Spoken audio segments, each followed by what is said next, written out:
SLT Mobitel, the connection. SLT Mobitel, the connection. ලෙන්ගතුකම වැඩි කරගන්න ලව්ජු රුපියල් 50ට අඩු කළා. මාමේ එන්න අපිට එකක් බොමු.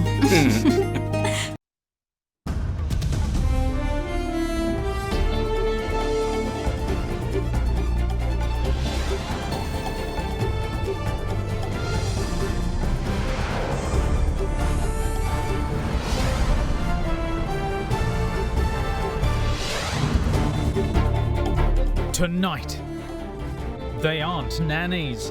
Deputy Director General of Public Health Services makes tourism sector stakeholders responsible for the sector's survival.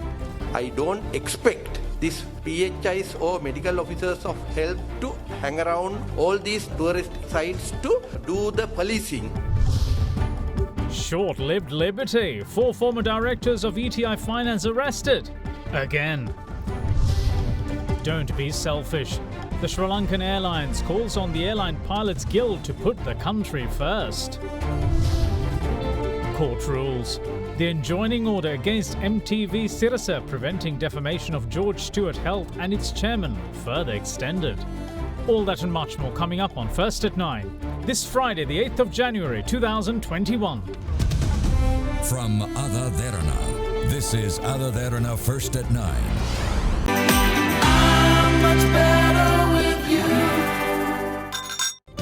Alcohol අඩංගු hand sanitizer භාවිත කරන්න. ලෙඩ රෝග ඇති කරන විෂ බීජවලට එරෙහිව සටන් කරන්න. හඳුන්වා දීමේ මිල රුපියල් 350යි. Live from Studio 24 in Colombo. Good evening and welcome to First at 9. I'm Dhamke Kanaka. Let's start off with the local stories.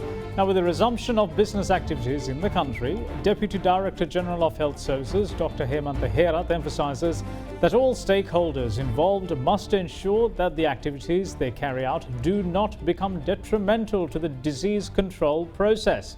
He says that as a percentage, the number of COVID-19 cases found from society has consistently been between 3 to 4%. On the front of disposing the remains of COVID-19 dead, Dr. Herath insists that the situation is constantly under review, with latest scientific data factored into the decision-making process. Meanwhile, 3 more coronavirus deaths were confirmed this evening, taking the country's tally to 225. Sri Lanka's overall number of COVID-19 fatalities rose to 222 yesterday after 3 deaths were confirmed late evening. The deceased trio was 53, 62 and 89 years of age. The 53-year-old had been diagnosed with epilepsy and had died of COVID-19, whereas the 62-year-old had died due to COVID pneumonia, septicemia and a kidney disease. The cause of death of the 89-year-old was stated as COVID pneumonia. In the meantime, 524 COVID-19 cases have been confirmed in the country so far today. The number of infections confirmed yesterday, however, is 532. Yet again, the Colombo district accounted for the bulk of the infections with 226. Meanwhile, 72 COVID-19 cases were identified from the Kandy district, 50 from Gampha, 46 from Galle, 31 from Kaluthara, 16 from Batiklo and 15 from Mathura. 69 of the remaining cases were confirmed from 9 other districts, while 7 other infections were attributed to Sri Lankan returnees. The government is taking special steps to open the economy and other day-to-day activities while keeping the disease level under control. In this process, while handling the cases and the contacts, the government has allowed many businesses as well as the industries to start and continue their normal activities. In this regard, I would like to emphasize that all stakeholders involved in these processes should take the leadership. They should be empowered and make sure that whatever the activities they carry out are not detrimental to the disease control process and the public health of the country. And if they can take that responsibility and continue their activities, especially the tourism part and also several other entertainment, the schools and other related activities, we will be able to continue our day-to-day activities, economic activities and other things while keeping the disease under control. I also also want to emphasize that the level of or number of PCRs done by the Ministry of Health has not purposefully reduced. Only thing was during the festival season, we had to allow many of our health workers to at least to engage their personal and private engagements, which are their rights, and therefore we had to reduce the number of PCR tests done to a certain extent, but it did not go below 10,000 definitely. But now we are again doing around 15,000 continuously, and the percentages, the number of positive cases found have been constantly between 3 and 4%, and therefore I would like to emphasize that these reported numbers are not related to the decline or changes in the number of tests done. In another development, with some contradicting information circulating on social media regarding the burial and cremation of the COVID-19 dead, Deputy Director General of Health Services, Dr. Hemantha Herath, put any lingering uncertainties to bed. About the concerns related to the burial or the cremation of dead bodies, again, the expert committee is continuously reviewing and updating available evidence in this regard, and they are continuously at regular intervals make their recommendations to the Ministry of Health related to this activity. And at present, as declared by the Honorable Minister of Health, there is no major changes in this regard, and at present, it is only the cremation that is allowed. However, I would like to say that this process will continue, and depending on the availability of more and more evidence and other scientific information, this will be reviewed continuously. About the freezer facilities for dead bodies, again, I would like to say that there is a legal process for the disposal of dead bodies, and if there is any delay, always these dead bodies are preserved in different places, and in this regard, most of the judicial medical officers have been provided with freezer facilities. And when there is any kind of excess dead bodies, we need to expand these freezer facilities. And what is happening at this moment is we have to accommodate these excess dead bodies. That is why we have accommodated these dead bodies in the extra freezers that we have deployed. However, once these legal processes are completed and once these dead bodies are also properly disposed, these facilities will be discontinued if there are no more additional or extra burden on the freezer facilities of the government health sector. In other developments, State Minister of Batik, Handloom and Local Apparel Products, Dayasiri Jayasekara, had tested positive for the COVID-19 virus and is currently undergoing quarantine at a facility in Hikkaduwa. In addition, Attorney-at-Law Hijaz Hizbullah, who is currently held under detention by the Criminal Investigation Department over the Easter Sunday terror attacks, had also tested positive for the virus and is undergoing quarantine. Meanwhile, Dr. Hemantha Herath also makes the stakeholders of the tourism sector responsible for the very survival of this sector. Speaking to media, he said that regional health officials cannot be expected to police whether tourists follow health and safety guidelines or not. In the meantime, the 6th batch of Ukrainian tourists arrived in the island today via the Mattala Rajapaksa International Airport. A Sri Lankan Airlines flight with 162 Sri Lankan expatriates on board from the city of Melbourne in Australia landed at the Mattala Rajapaksa International Airport at 4:24 am today. The repatriates were then subjected to PCR testing at the airport premises and were sent for quarantine. Meanwhile, a SkyUp Airlines flight with 155 Ukrainian tourists aboard landed at the Mattala Rajapaksa International Airport today. It is the 6th batch of tourists from Ukraine to arrive in the island since the 28th of December last year.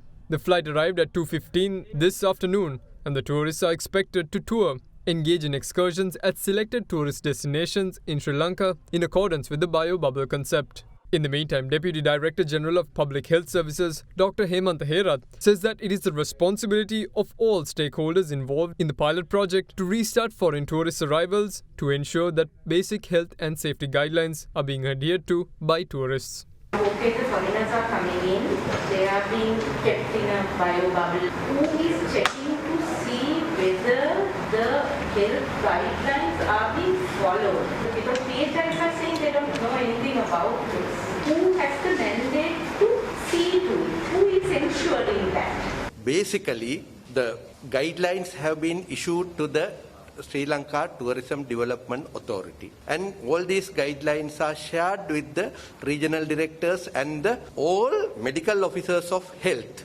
MOHs. And through them, all the PHIs are now aware of these guidelines. However, whether these guidelines are there or not, the PHIs are empowered to ensure that basic guidelines are adhered. Again, I must add that I don't believe and I don't expect these PHIs or medical officers of health to hang around or roam around all these tourist sites to do the policing. So therefore, it is the responsibility of everybody, the stakeholders, the tour operators, tour guides, and all others who are accompanying these tourists to make sure that these guidelines are adhered, because it is their national duty, because we are expecting the economy to run and make sure that the people are safe, and for that the health workers are at the moment also overburdened. And if someone expects from the health workers that they should go there and police, and if there is any breach they are responsible, I don't think that it is acceptable. So everybody who are now engaged and who are expected to survive through this industry, and if this industry is flourishing, the people of the country will get the benefit, and therefore everybody should take their responsibility to make sure that this is going to run without ending up in a disaster. In the meantime, the topic of restarting foreign tourist arrivals was also taken up in Parliament today, with Minister of Tourism Prasanna Ranatunga explaining the complex situation of the project. සංචාරක සංවර්ධන අධිකාරියේ සභාපතිතුමියගේ ලියුම ගැන ලිපිය මට ලියපු ලියුම ගැන ලොකුවට කතා වුණා.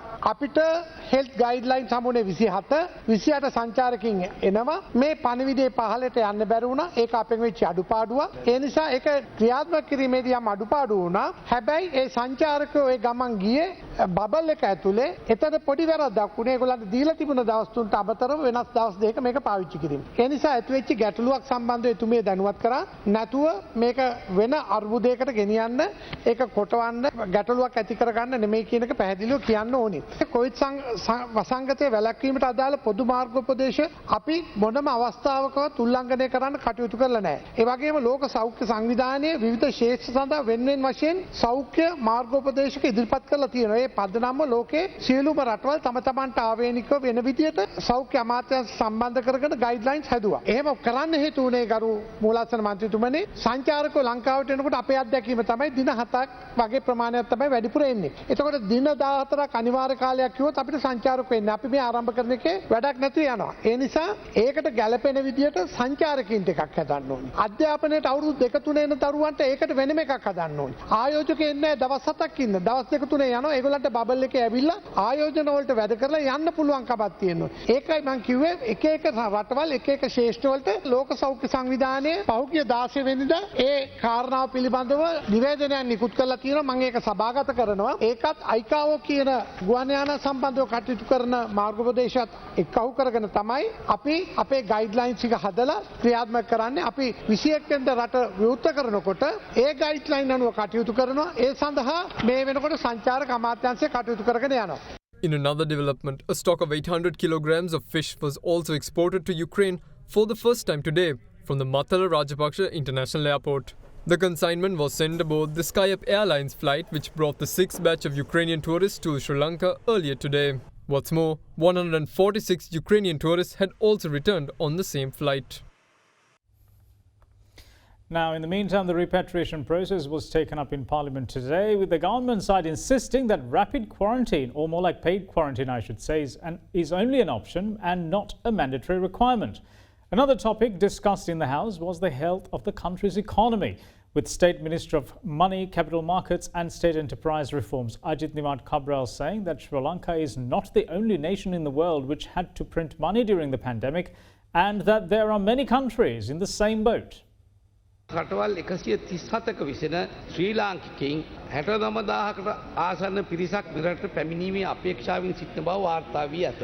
දැන් මේ අයට ඇවිල්ලා ගෙවල් වලට ගිහලා විරෝධානය වෙන්න පුළුවන්කමක් තියෙනවා කියලා. නමුත් එවැනි හෙල්ත් ගයිඩ්ලයින් එකක් තාම දීලා නැහැ. ඒ අනුව දැනට සංචාරක හෝටල් 45ක් තුල මුදල් ගෙවීමේ ක්‍රමවේදයකට අනුව නිරෝධායන මධ්‍යස්ථාන පවත්වාගෙනු ලැබේ. මෙහිදී රජය විසින් අනුමත කර ඇති දෛනික ආය කිරීම පාස් සඳහන් වේ. තනි පුද්ගලයෙකුට තනි කාමරයක් ලබා ගන්නා විට 12500යි පුද්ගලයන් දෙදෙනෙකුට ද්විත්ව කාමර පාසුකම් ලබා ගන්නා විට එක්කෙනෙකුට 7500යි. ඒ කියන්නේ කතානායකතුමනි යාපෝට් එකට ඇවිල්ලා කවුරුත් අපි බලෙන් හෝටල් වලට තල්ලු කරලා යවන්නේ නැහැ. අනිත් අය රජයේ නිරෝධායන ආයතන වලට යනවා. එසේම COVID-19 වෛරසය ආසාදනය වී ශ්‍රමිකයන් 89 දෙනෙකු මරණයට පත් වී ඇත. ප්‍රාක්ෂණ වන්දි ගෙවීම මියගිය පුද්ගලයෙකු වෙනුවෙන් රුපියල් ලක්ෂ 5ක වන්දියක් ගෙවනවා.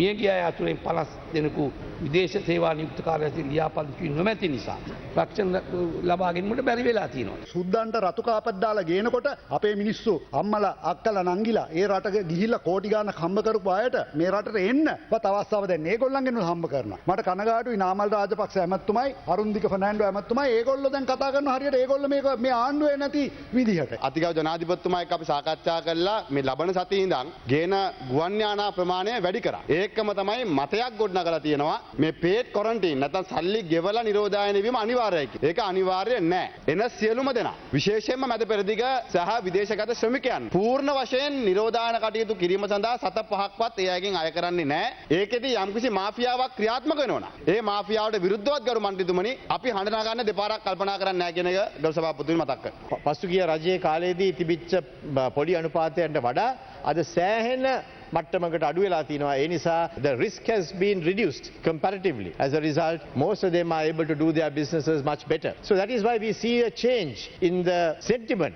as far as all the businesses are concerned. We also see that the rupee has become stable. For a long time, the rupee was depreciating at a rate of about 6.8% in the 5 years during the time of the Yahapalan. But in the last 1 year, we have been able to control it quite effectively, and as a result, the depreciation has been limited to just 2.8%, and if not for the COVID, we would have probably have seen an appreciation of the currency as well. Members of the opposition were talking about money printing, that there has been a large amount of money that has been printed. Every country in this period after the COVID we have seen has been having excessive issues of treasury bills to the central banks, to their respective central banks. We are no different. We have seen the external sector being revived quite substantially over the last 1 year. The trade balance has improved, although the imports have fallen and the exports have fallen. We have seen that both have fallen disproportionately, and the trade balance has become a lot more positive from a negative stance that has been there previously. Remittances have also improved, and we are now working out on a swap arrangement with the central bank of another country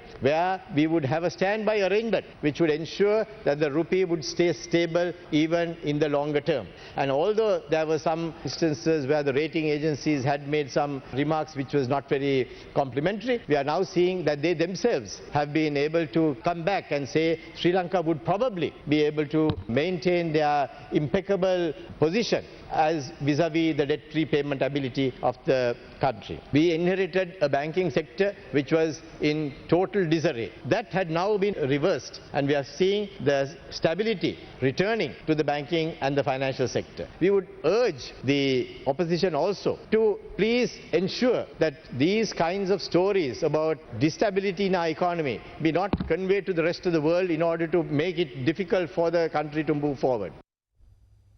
The Sri Lankan Airlines calls on the members of the Airline Pilots Guild to put the country first without acting in a self-centred manner. In a communique, the national carrier said that the Airline Pilots Guild had forced its members to refrain from consenting to report to work on rostered off days by refusing the duty call or being unresponsive to calls from the company. The carrier says that the move not only causes severe disruptions to the airline's operations, but also jeopardizes the airline as well as the development efforts of the country. The Sri Lankan's board and the management expresses their disappointment that one segment of the airline's employees is intentionally undermining the efforts of the rest of the committed and valuable employees of the company and the determination of the government of Sri Lanka, while saying that the board, management and dedicated employees of the airline vehemently condemn these untimely and selfish actions of the Airline Pilots Guild. The airline said that the ALPG's grievance is that the airline provides them with a dedicated treatment facility for members who test positive for COVID-19. It concluded saying that such a facility has been requested from the relevant authorities and is hopeful that a facility would be made available soon.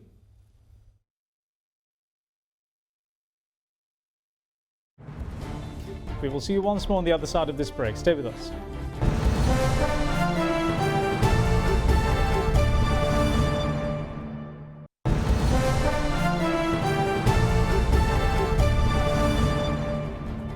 Welcome back. You're watching First at 9. Now, the Criminal Investigation Department arrested 4 former directors of the Adirasinghe Trust Investment Finance Limited today. A directive was issued by Attorney General Dappula de Oliveira earlier for the CID to arrest the former ETI Finance Director board members Nalaka Adirasinghe, Jeevaka Adirasinghe, Anjali Adirasinghe and Asanka Adirasinghe and produce them before court. Now, they have been taken into custody on charges of criminal misappropriation, criminal breach of trust, money laundering and other charges. Now, the AG's Coordinating Officer, State Counsel Nishara Jayaratne said that information of ETI Finance operating undisclosed accounts had been received by the Monetary Board of the Central Bank. She added that money from those accounts had been used by the 4 arrested directors for their personal gains. On the 5th, the Attorney General had directed the Inspector General of Police to conduct a criminal investigation against the directors of the ETI Finance and Swarna Mahal Jewellers Limited over their involvement in operating an unauthorized finance business. Accordingly, Jeevaka Fernando, or Jeevaka Adirasinghe I should say, Anjali Adirasinghe and Asanka Adirasinghe were arrested on the same day by the CID. Nalaka Adirasinghe, however, the 4th suspect in the case, had surrendered to the CID the following morning. However, they were all released on bail by the Colombo Fort Magistrate on Wednesday. Investigations are being carried out over the unauthorized acceptance of deposits worth 13.7 billion rupees, misappropriation and money laundering. The Attorney General has also decided to forward indictments against the directors of Swarna Mahal Jewellers for conducting an unauthorized finance business.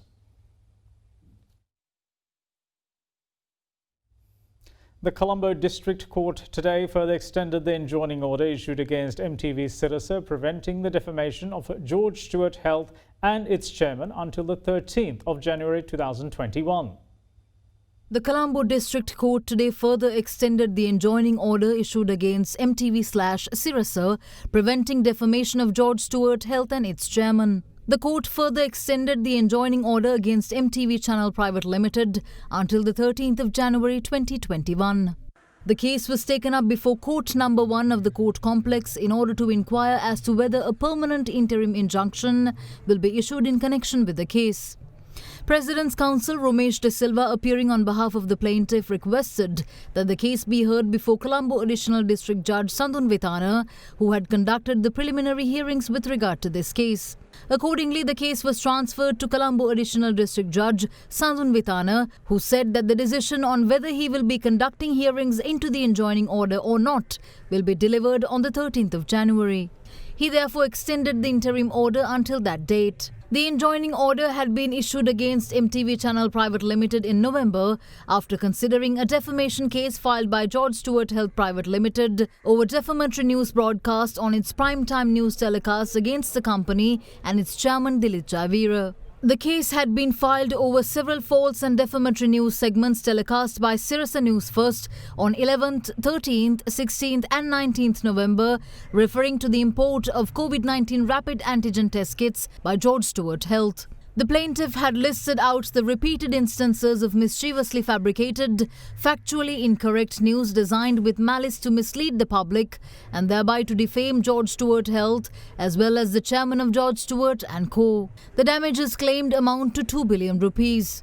The enjoining order issued on the 23rd of November and extended on several occasions since prevents MTV Channel, its agents and employees from defaming George Stewart Health, its chairman and its key officers in any manner and in any forum whatsoever. We'll see you soon. Bear with us.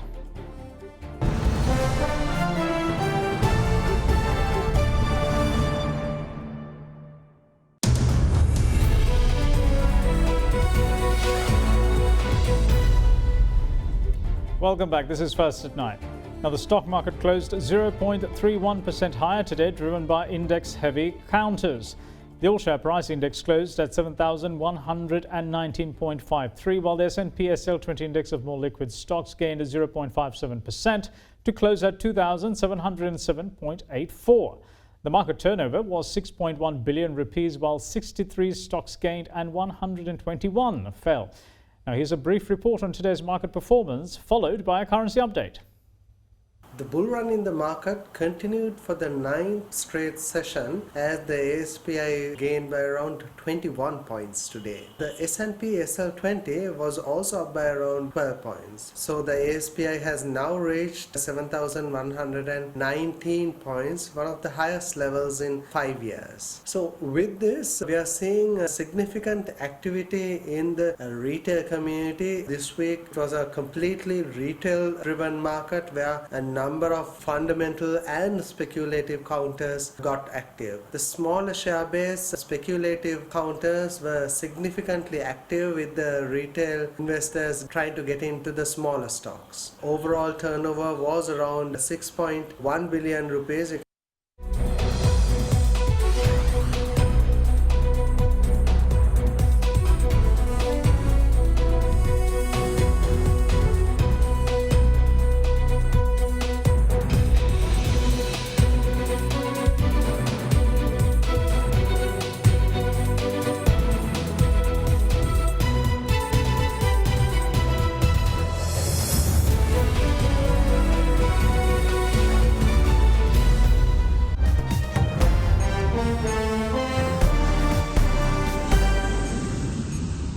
For the first time since the US presidential election in November last year, President Donald Trump concedes his defeat while denouncing attack on the US Capitol building.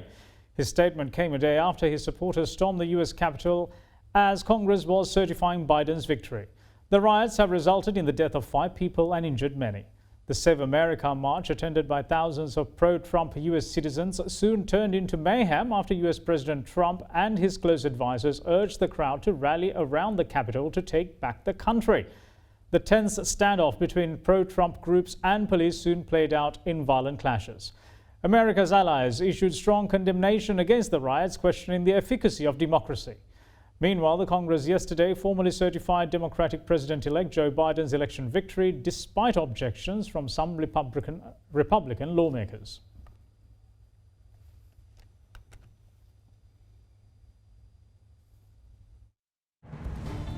And that's it from all of us here at First at 9. Thanks for watching. Bye-bye.